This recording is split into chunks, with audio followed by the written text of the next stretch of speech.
This is part 2 of a 3-part series with Ken Roberts, a discussion I had with him. Thanks for tuning in, and be sure to catch part 3 after this episode. You're listening to the Motivated Mindset Podcast with Bobby Stein. Hello, my name is Bobby Stein, your host of the Motivated Mindset Podcast, where I share candid conversations with extraordinary folks from all walks of life to discover just what motivates their mindset. Welcome in, and thanks for listening. Well, thanks once again for your patience. Okay, so now to pick up where we left off, you're sending these invitations out to homeowners that are in distress from the bank. They're opening them up and they're welcoming you more or less with open arms, or at least you're getting a better opportunity to get an audience in front of them. So take me from there, Ken. Okay, so that's what I was doing, and it was hard work, and I had some success. I bought my first 3 foreclosures, and then you fix them up a little bit and you flip them, and I was paying off the homeowners and it was working, but it was like, I wouldn't want to do that the rest of my life. So in the meantime, Charlie Shubin was making a lot of money and selling a lot of tickets to his seminar. And he guaranteed it. If you do what I say, it'll work. Well, and he was very helpful to me. I would call him and I would go down. He was in Orange County on Beach Boulevard down there. And he was just very helpful to me. And he liked me, and I liked him. And so what he would get all these complaints coming back. Well, I knocked on 3 doors and I didn't buy a house, and, whining and crying. And he'd say, call Kenny Roberts, he'll help you. So I was glad, there were so many foreclosures. There was no chance of competition in this deal. And I was happy to help him out, So I would talk to these people who had knocked on 3 doors and, like pick them up and talk give them off them a a little ledge. boost, a little motivation, and get them going. So, and he was appreciative and I was helping him. Well, anyway, I wrote a book. I thought what they're all asking is, how do I get in the front door? That's the big issue. How do you get in the front door? So I sat down and wrote a guide, how to handle people in foreclosure getting in the front door. Okay, and whatever 8.5 by 11, you put 2 8.5, whatever that size is. I had an IBM Selectric typewriter where you remember the ones with the ball? And it's and I had I had like 20 elements and I could change typefaces. The fonts. Yeah. And I wrote this guide, and it was like whatever that would be, 24 pages or whatever. And I took it to an instant printer and they printed them, and then they saddle stitch them, they staple them. You fold it in half and you've got an 8.5 by 11 inch booklet, So I ran an ad in the legal newspaper, big ad. It was like not a quarter page, but just the next one down. It didn't cost that much. And then I had to pick a price, and I thought, well, this is real specific information, and you don't want to make it $2.95 because there's that perceived value thing, So I put $25 price tag on it, and I started selling these foreclosure guides. And at the time, I had taken over my dad's P.O. box that he had in Encino. It was box 123. So I had taken that over. So they're sending $25, sight unseen, to a P.O. box in Encino. And I would get that order and get it back in the mail to them first class the same day. So the turnaround, you know how it was, where you order something and you wait 6 weeks and it never gets. So I was turning it around fast. And these people, then I told them they could write to me, not call me. That way they had to think out their questions and not just bug me, you know. Sure. And so they would do that, and I would sit and handwrite them an answer and all of that. And then I thought, they're asking for a seminar. So what I found out was every 500 books that I sold, I could then put out a flyer to them, mail them a flyer, and say, I'm going to be doing a half day. I only did a half day seminar because I didn't think I could fill an entire day with what I was going to teach them. And I just picked a price, $95. And I filled it up. I mean, Let me ask you this. So you had never had experience, obviously had the no. moxie to knock on a door, but you never sat in front of a live audience and had to instruct or teach. Was there trepidation? What was your Oh, absolutely. I was so full of fear, and you think I can't fill the time, and then they'll think, oh, you're just a phony, yeah, and they'll get up and walk out, and everything and the brain everything. goes crazy with that. But I thank God I went through the fear, and they loved it. And then and I ran out of time. And I went out to the parking lot with them and hung out in the parking lot and talked another 2 hours. Wow. So I learned something. I thought I'm going to make it an all day seminar, and we'll take a break and then come back. And maybe the first ones, Bobby, maybe I didn't charge 95. Maybe it was 59 or something. And then when I saw, oh, this is going to work, I'm going to do an all day Then one. you Maybe bumped up. that's Yeah. when I went to 95. I'm not sure. But anyway, I started doing that. So then my wife had a friend in the San Fernando Valley, and there was a thing like a private school or private college thing called the Learning Tree in Oh yeah. Chatsworth, California. Yeah. Okay. And this friend of my wife, she ran this and booked people to speak. And you've seen them they used to send out catalogs of all the classes that this school offered. And it was that weird stuff like basket weaving and, How Easter to egg dyeing. how to tie a fly fishing knot and Yeah, yeah, all yeah, that stuff. weird stuff, weird stuff. And she said, "Why don't you do this at mine?" And they charged money. And I said, "Well, okay." And I had a great description because it was my seminar description, and the maximum they would charge was $50 though, Yeah. 50. And I said, well, I've been getting a 95 or whatever I was charging. And she said, that's the maximum we can go. So she did it. She put it in the catalog, and they mailed those to all the surrounding communities. And the community colleges did this as well. Well, anyway, it sold out. Foreclosure was a magic word. Yeah. And everyone wanted to know what's going on with foreclosures. And so it sold out. And then they booked me, I think every 3 months they did a series and sent out a new catalog to all the surrounding neighborhoods. And so I was a regular there like every 3 months. Well, then I'm not sure how it happened, but there's community colleges, like it was Santa Monica City College. That's where Arnold Schwarzenegger went, by the way. It was Santa Monica City College, and they had what they call their community college outreach or whatever. And they essentially did the same thing that the Learning Tree was doing, but they're a college. So I presented, there was a very nice lady there, I remember.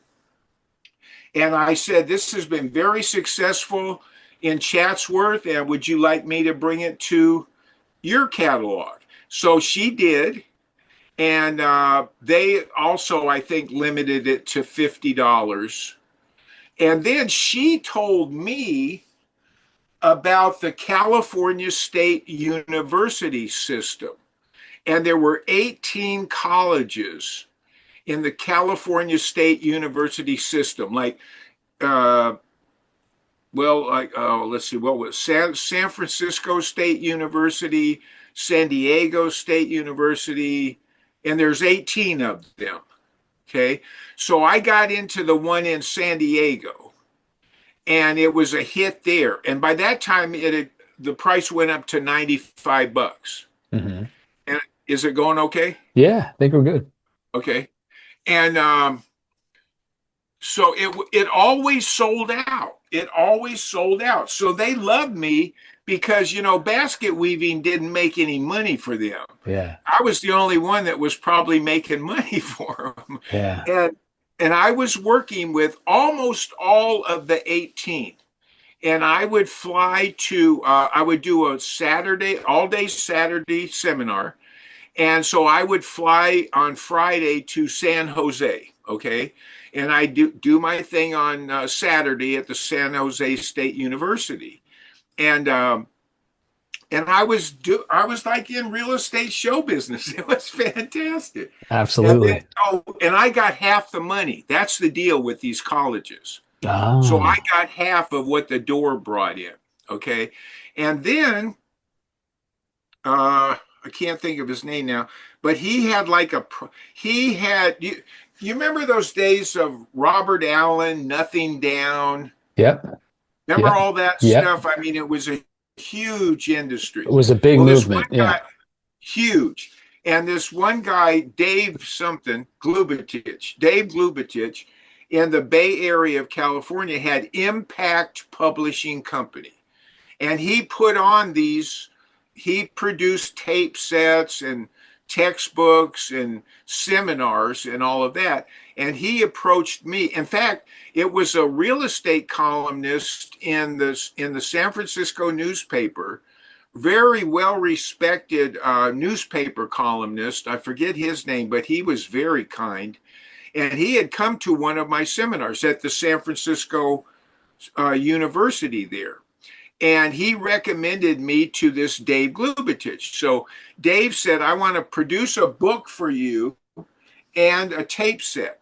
I said, okay. So he did.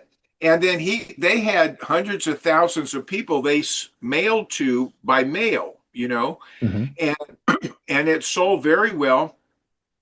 And then he put me on his circuit, and I would speak in Fresno and in San Diego and then in Denver.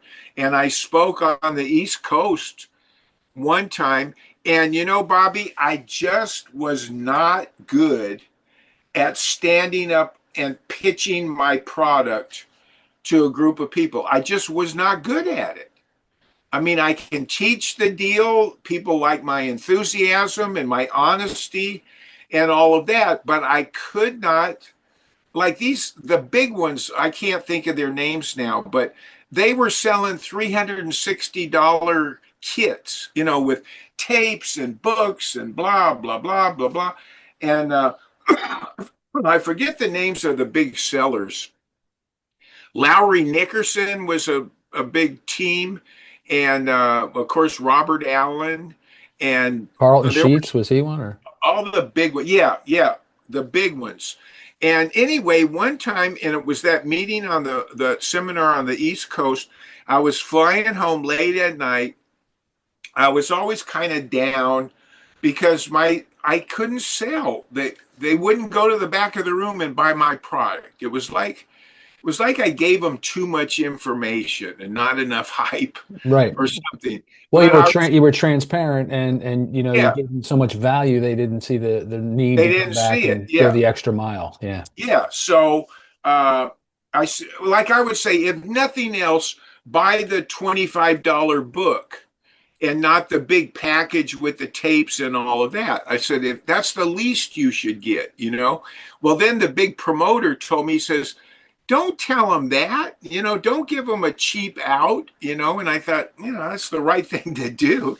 So anyway, I was dragging home. It was late at night on a flight back to California. And I was sitting next to one of the guys who was one of their big sellers.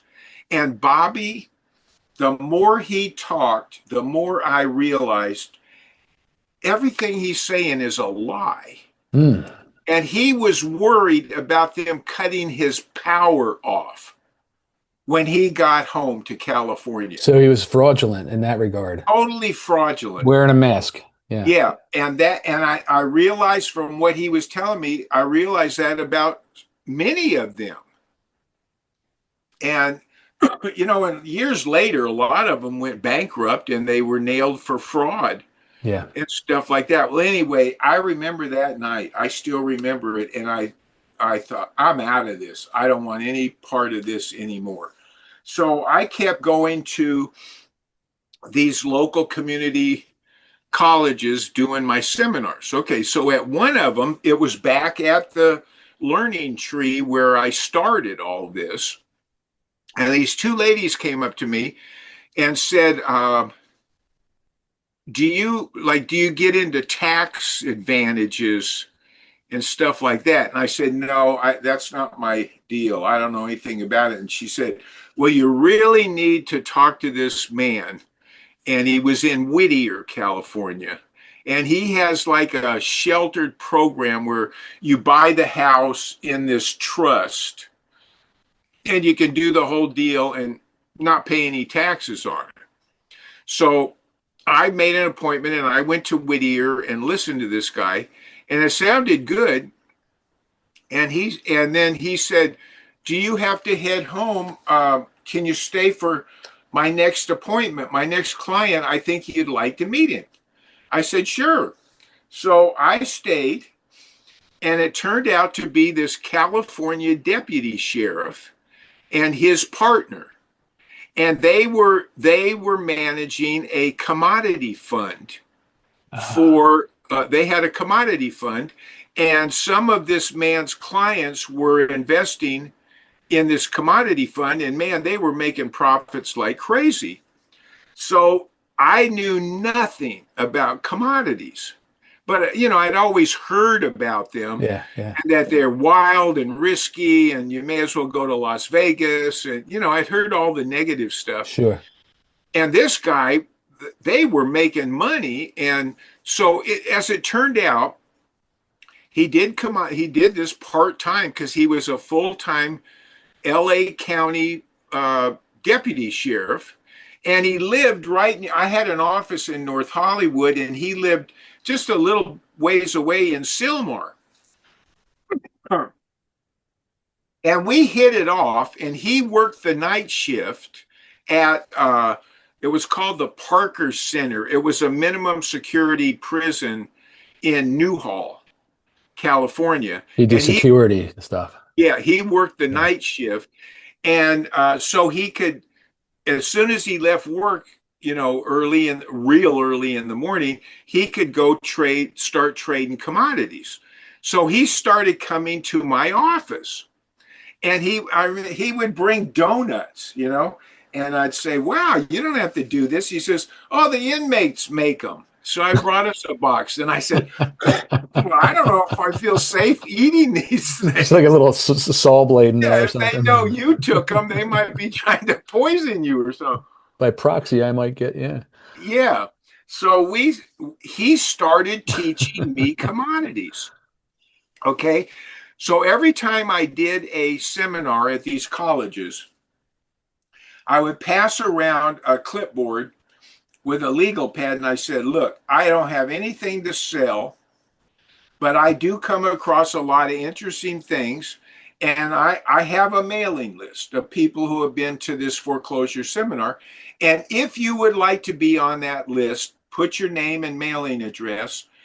I'll never sell your name. Again, I don't have anything to sell. And that's the only way I know who you are. The college doesn't give me a list of people. It's the only way I would know you. So doing that, I had amassed 6,000 names. Wow. From all these community colleges.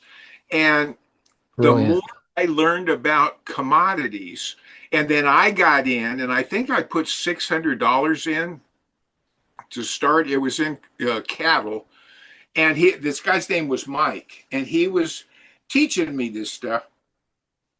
And I turned that 600 into like 3,000. And then I did another trade, and I was really learning the deal, you know. And like the big thing in commodities is selling short, you know, short selling. Mm-hmm. That's when you make a profit when prices drop. Yeah. And that is one of the most difficult concepts to grasp. It isn't intuitive, you know. I mean, it's Counterintuitive. Yeah, yeah. counterintuitive. Yeah. So anyway, I was learning this in the charts, learning the charts and the trading patterns and all this stuff, and I was doing well. So then it was like, this is what all these real estate people I'm talking to are looking for. Yes. I'll do this any day over real estate. Yeah. Because real estate is hard work, you know. Yeah. So I sat down and I wrote a 6-page letter. See, here's how the writing was more or less required. You know, I had to do it to get my message across, you know. And I tried to write in plain English. I wasn't trying to be fancy, or just, I want to get my message across.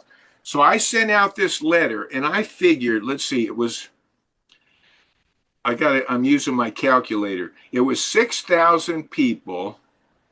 Have you read this book? This is the best book I ever wrote. I just ordered it today. Oh, okay. Because it's not in print anymore. I had to get it on eBay. Yeah, okay. So I think this whole story is in there. Got the tickets, the treasure tickets, and Yeah. yes, I'm really anxious to get it. Yeah. It should be here by July 1st. Okay. So 0.25%. What's a quarter of a percent? 0.25, 0.025, right? So that would be 15 orders. I'm just doing the math here. Is that what I did? I think I needed a quarter of a percent. And what I said in the letter was, I have found something that you will love.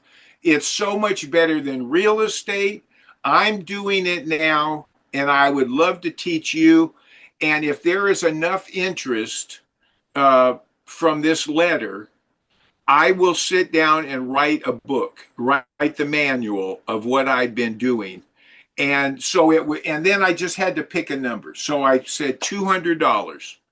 And I will send you a newsletter as a follow-up to the book. Because once the book was printed, it was out of date. So I'm going to bring you up to date every 2 weeks with a newsletter. And I will do that, I think, 3 newsletters. So a month and a half. Would that be right? Yeah, a month and a half worth of newsletters. And I think I don't know, this seems real low. So 15 times 200 is 2,000, isn't it? Or 3,000. I guess that's what I figured. So, and I thought then that would be worth my while to sit down, and I wrote a book out of my IBM Selectric typewriter. I just took a piece of paper, I put clip art all over it. You know, people love pictures, and it was like a manual, you know. Yeah. And you got the Twampa manual, right? It's at the mailbox now. I ordered that also. I had the manual from back in the day, and what I found intriguing about it was you're brilliant in terms of the font and it looks like you're going on an adventure with the airplane coming into palm trees. It looks like Indiana Jones, and it's very, very appealing and it's influential. I mean, when I read it, I was like, wow, this is like the back of a cereal box when I'm a kid looking to get the the treasure. That is neat. Yeah, thank you. I used to love reading the back of the cereal box. Remember that? Yeah, you sit there and eat and drink the milk. Yes. And so here I went. I think it focuses on the smoke or something. But anyway, so I needed a quarter of a percent. Bobby, I got 6% response. Wow. 6%. Now look at that. Figure that out. 6,000 times 0.06 is 360 orders at $200. There you go. Is $72,000. Off to the races.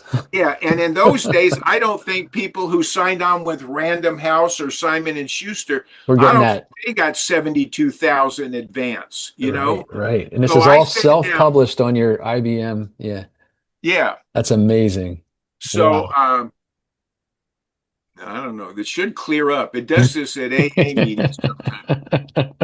So I sat down, I bought a box of my favorite cigars then, and I sat down, and in 2 weeks I had that manual written, and then I took it to an instant printer, and it was over 100 pages, Yeah. and he would print them and triple punch it, and I put it in a note ring binder, and then I would put those in a cardboard shipper, and I could carry. I'd go put them in my car, get them all ordered. Whenever they ordered, I sent them out the same day. That was my thing, Right. and people really appreciate Well, that. that's your MO. Yeah, You're a man of integrity in your word. And when you see a physical, tangible scenario, follow that word. You're like, he's for and they real. go, "Wow, That this doesn't is happen. fast," Yeah, that never Yeah. happens. Yeah. So I could carry 12 of them in my arms up to my chin and take them into the post office. And when I showed up, some of the clerks would close their windows so they didn't have to deal with me. Here comes that guy again. Yeah. And so I would do that. And man, it just took off from there. The rest is history. Well, you were flying around jet setting highfalutin, right? You Well, had yeah, private when jets. toward the end, yeah, when I got in commodities, strangely enough, Bobby, darn, this is bugging me now. Strangely enough, I did not start doing seminars right away. And now that I'm thinking on it, it might have been because we were selling them from all over the place. I wrote that sales piece. Did you read that 42-page booklet? I'm sure I have. Yeah. And we were mailing those out. And then other big mailers, in fact, a couple of the guys from that real estate industry they were selling, they sent it to their list Wow. and would send me the orders. And then in those days, like Hal Morris had a TV show, Money, Money, Money, it was called. And I would go around and do these TV shows. And I flew up to San Jose with my broker, and we were on a financial TV show, and we were selling these things all over the place.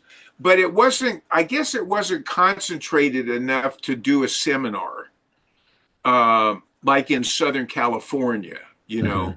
But anyway, just before we left California for Oregon,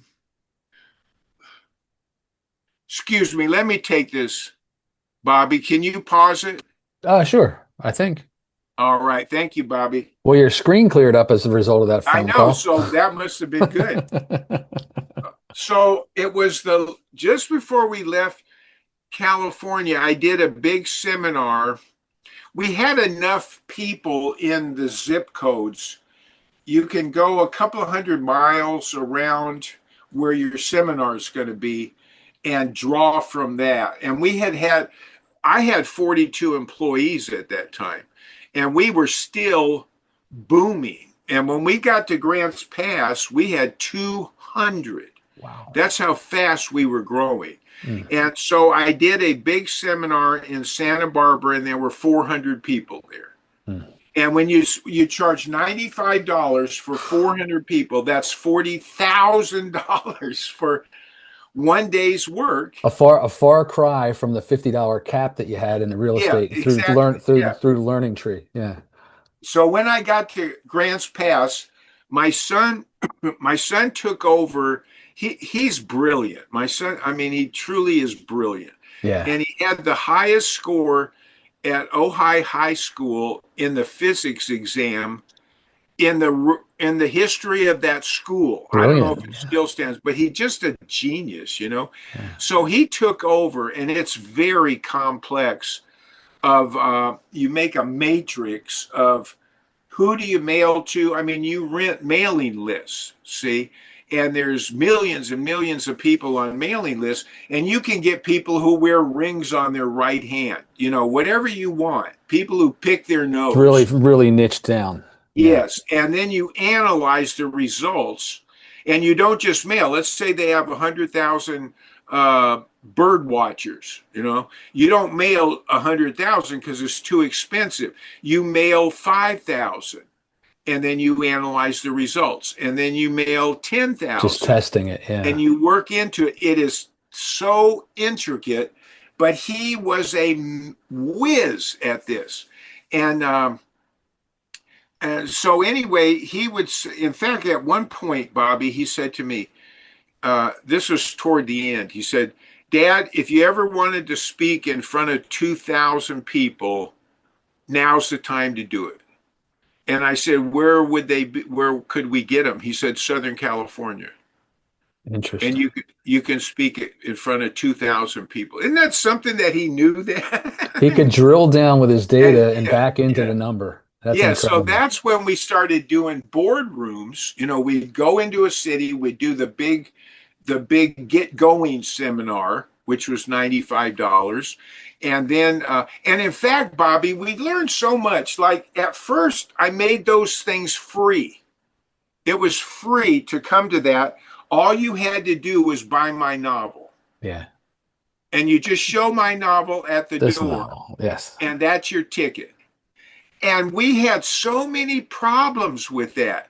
Well, I want to bring my wife, but we didn't want to buy two of them. And I mean, we Um, just had all kinds of hassles. yeah. So I said, you know what? Forget it. Everyone pays $95.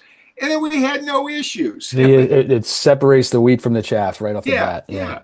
No And problem. so then we started doing boardrooms, which was $1,200.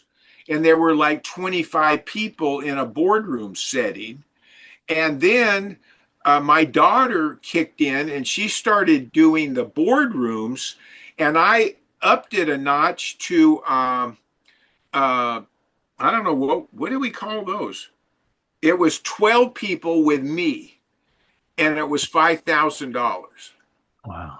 And then we'd go to a city. I'd do the big 400 or 500 people, and then the next day my daughter would do the kind of the beginners, and then and at the same time I would be doing the more advanced. Advanced. Yeah. And that's when the jets started, because we couldn't. And thanks again to my son, I would have never, Bobby, I would have never said I want to fly in a private jet, and but we could not do that on commercial flights. You know, Amazing. bringing my crew, there were like seven of us, Yeah. and I needed my crew. I couldn't have done it without I would them. have loved to have been on that team. Oh, Oh, it was I would have fantastic. loved that ride. Yeah, just yeah, I would have loved Yeah, to. so that's what happened that's when the Jets, and Jeff said, Dad, it'll pay you to, to take the Jets. And I mean, I was raised poor, and you don't waste money and all of that. But you know what, Bobby, when it all worked out, every 6 weeks we were out there, and I just would sit down and go, where do I want to go? Well, I always wanted to go to Mackinac Island, where Somewhere in Time was filmed. Mhm. That big, gorgeous, grand With a big hotel. porch on it. Yeah, Yeah, at 600 fabulous. foot porch. So we would go Beautiful. there. And I wanted to go to New York. So we would go to New York. And I wanted to go to the Brown Hotel in Denver, because that's where Disney's Grand Floridian Hotel in Florida. In Orlando, It yeah. was it was part of its design was from the Brown Hotel, I did not and know it's that. one of those old, elegant hotels. So we went Yeah. there, and I wanted to go to the Del Coronado Hotel in San Diego. So we'd go down there, and we went all over, and in Chicago, of course, because that's a home of commodities, and we would take them on a Palmer tour. House? Pardon? The Palmer House? The Palmer, my dad used to love that Ah, place. my wife and I love the Palmer And the House. balm, that wasn't it. The barber shop was downstairs, Yes, and and it had the ceilings and the green tile and all that. My dad would tell me Oh. the first time I went to Chicago, I called my dad from a payphone. I said, "Dad, I'm standing in Chicago," and he says, "Well, get out there on State Street and start walking to the Palmer House." You've just heard part 2 of the 3-part interview I've done with Ken Roberts. Kindly be sure to check out interview number 3 or episode number 3. And thanks for watching. I appreciate that. You've been listening to another episode of the Motivated Mindset podcast with your host, Bobby Stein. Thank you for tuning in.